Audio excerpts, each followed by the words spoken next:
26 August 2022, episode 42 of This and That and Whatever. In this one, I'm going to talk about the pestilence and that train smash in the Donbass that the news were telling us about how vicious the Russians are for shooting a passenger train. And then there's some interesting stuff from Russia.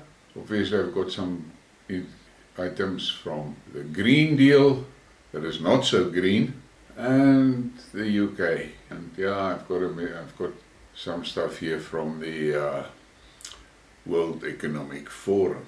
And then there's quite interesting whatever. But let's go. And this is from China. Now, there's been a lot of talk about the economic issues in China currently, which nobody can deny.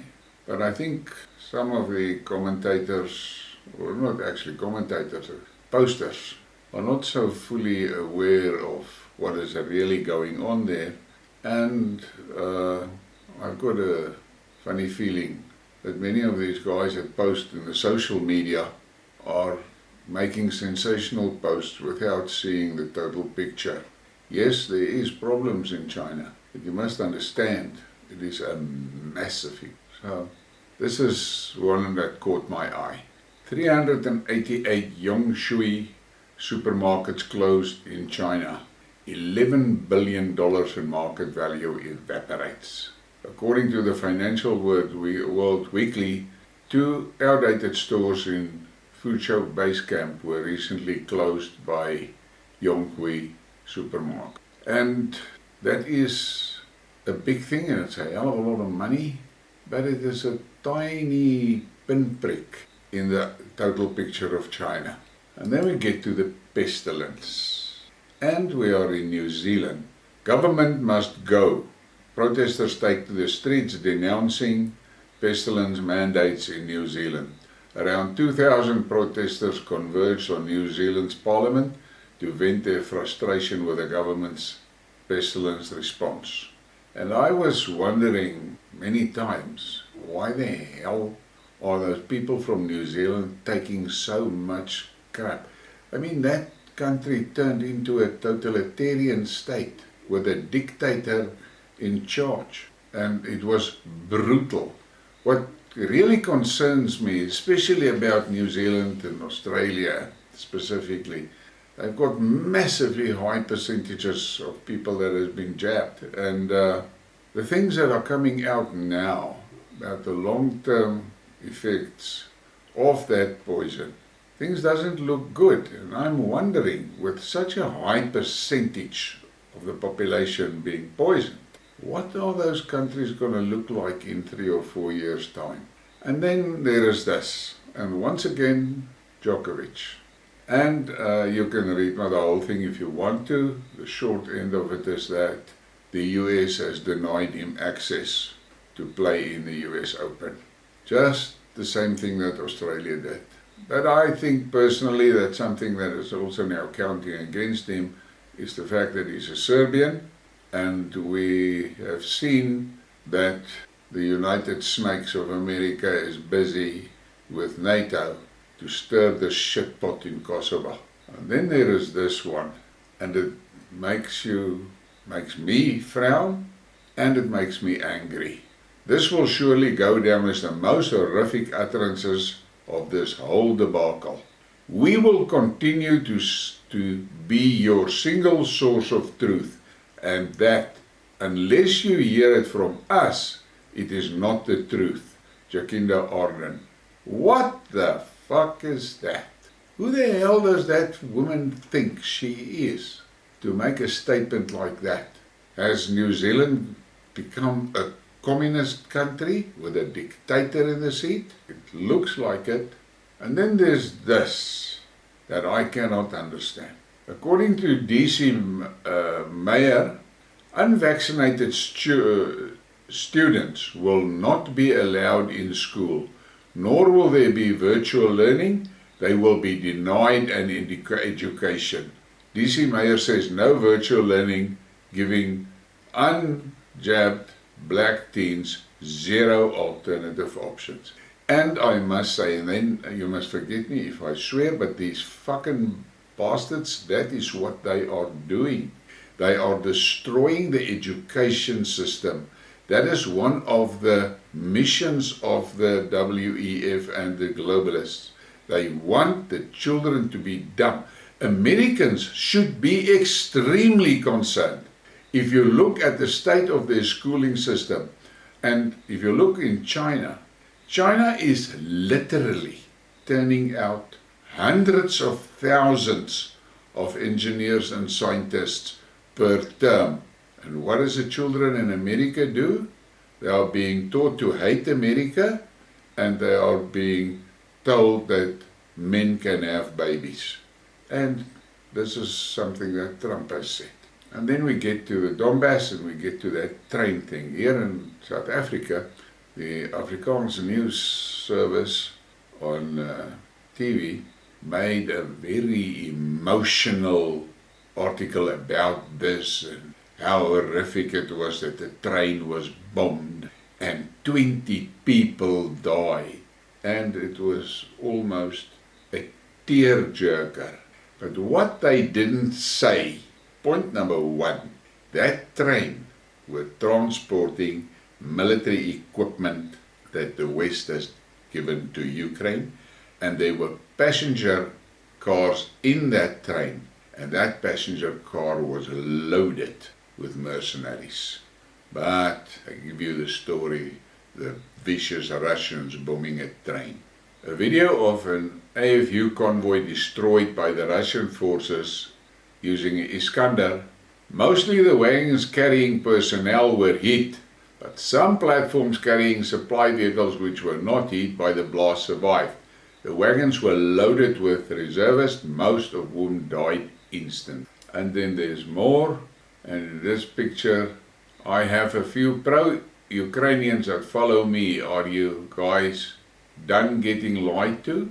Zelensky told the UN this was a civilian train. Seriously? When do you people wake up and smell the propaganda garbage that's being shoved down your throat? And there you can see the guy has encircled the cars with the military vehicles on. And then there's this one.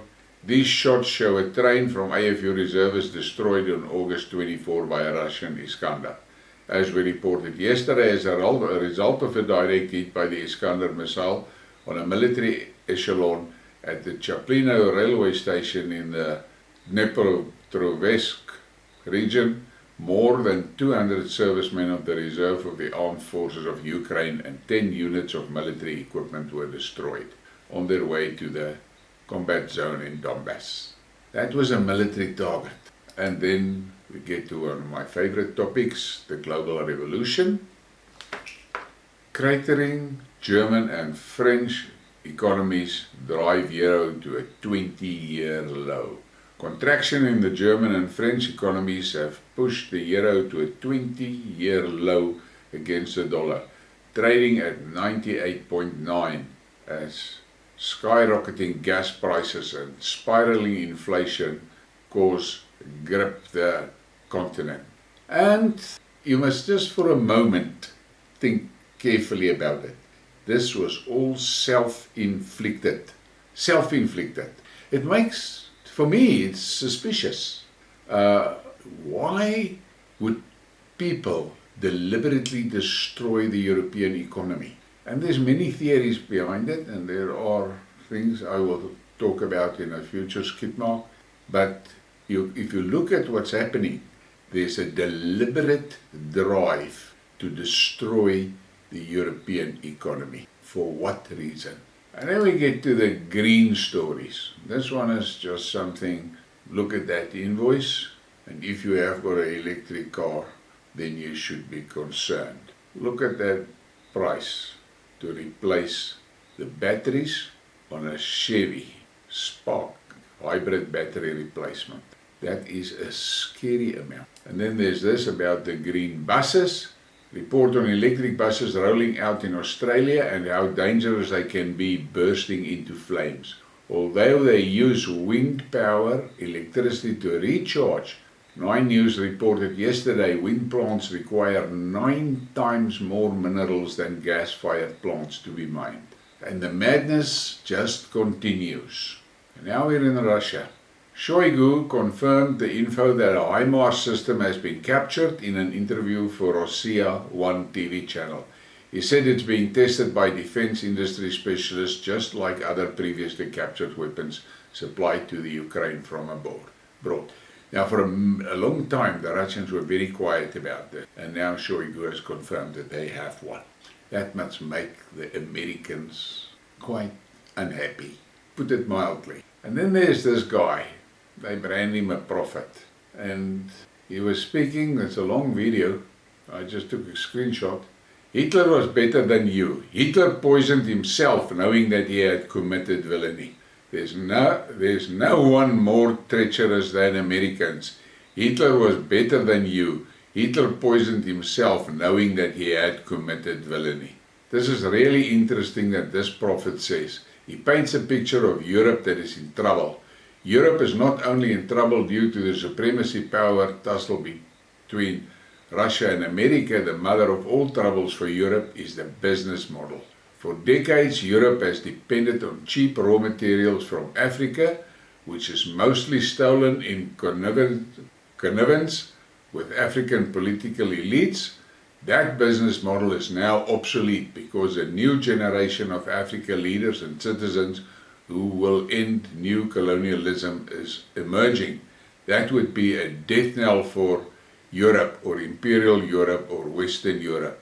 Not too late though, they just need to change that business model of exploiting Africa's natural resources. Quite interesting. And it is true. The world is changing right in front of our eyes. And I think one of the things that the Ukraine debacle has done, Russia's reaction and the way that Russia is fighting everything there, has given the rest of the world the guts to say no to the Americans and to the Europeans. And then we're on sanctions. Estonia is preparing proposals for the EU on the 8th package of sanctions against Russia, among which there will be a complete ban on the import of energy resources. And I have to say, what the fuck is wrong with those people in Estonia? They are dead set on committing economical suicide. And now we are in the UK. They are preparing us for war on Russia, and it's all planned. Something big is coming and it's not going to look pretty. And he refers to this article. British troops must be ready for war with Russia, top soldier warns. Army chief says UK is prepared to counter Putin's aggression and urges soldiers to prepare our loved ones and families for potential deployment. What a load of cuck. Russia will flatten the UK with one Poseidon missile. And then there's more about that nonsense. British soldiers preparing for war against Russia. The US top other ranked soldiers has said that the British troop must be ready to fight Russia and should prepare their families. What the fuck is wrong with the British? On the one hand, they are allowing immigrants to invade their country, and on the other hand, with their 80,000 soldiers, they're trying to give the impression that they can take on Russia.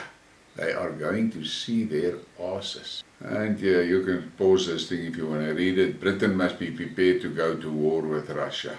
And then we get to the immigrants. 1,295 migrants reached the UK yesterday in 27 boats, a record figure for a single day. What the hell is wrong with the British? Can they not see that they are being invaded? And it is a lot of young, virile men that is coming. The British women better be on the lookout. These guys are going to hunt you down. And this, I'm not going to read this, all of it. You can stop it and look at it. But look at that graph. UK migrant crossings smash another record, as if it is something to be proud of. 27 small boats carrying 1,295 illegal immigrants arrived on UK shores yesterday, the highest number of arrivals since the record began. And then these fuckers want to fight Russia. They can't even keep immigrants migrants on rubber ducks away from their shores. And now we're in America. US confirms strikes on Iran-backed groups. The Pentagon has said it bombed militants linked to Tehran in order to protect US forces in Syria. The US military has launched multiple airstrikes on targets in eastern Syria, claiming it struck sites used by Iran-backed fighters while suggesting that they may have been behind a drone attack on an American base earlier this month. What the fuck are the Americans doing there? Why don't they pack their kit up and go home? All they are doing in Syria is they are stealing the Syrian oil and they're bombing people there. Here's another article on that same topic. You can read through it, the whole thing if you want to. The US strikes target infrastructure facilities used by groups affiliated with Iran's Islamic Revolution. Listen carefully, infrastructure facilities. This is what they do. They fucking destroy countries. They destroy countries totally. And then we get to these parasites, vermin. The World Economic Forum suggests there are rational reasons to microchip your child. The WEF suggests there are ways to ethically make these amazing technologies part of our lives. And I say, fuck you. There's no, well, my children are big. They're not going to chip my grandchildren. And this is just for information. Same fear, different year. And then there is 10 front page covers of the Time magazine. It is absolutely bullshit. As the guy says, can you smell the bullshit? And then there's an article on a member of the WEF argued that there are solid, rational reasons to embrace a future with augmented reality technology made possible with the use of implants such as microchips. WEF pushes microchipping and implanting humans with augmented reality. Who the fuck gave these guys any authority in any case? But they just took it, and their puppets all over the world and all the governments allow them to take it, and now we the citizens are in danger. And then we get to that moment, that what a fuck moment, and I had a great laugh. Teens could drive lorries as UK faces huge shortage of delivery drivers. Now that was a post on Facebook and somebody commented. Most teens don't even know what fucking gender they are with only 2 options.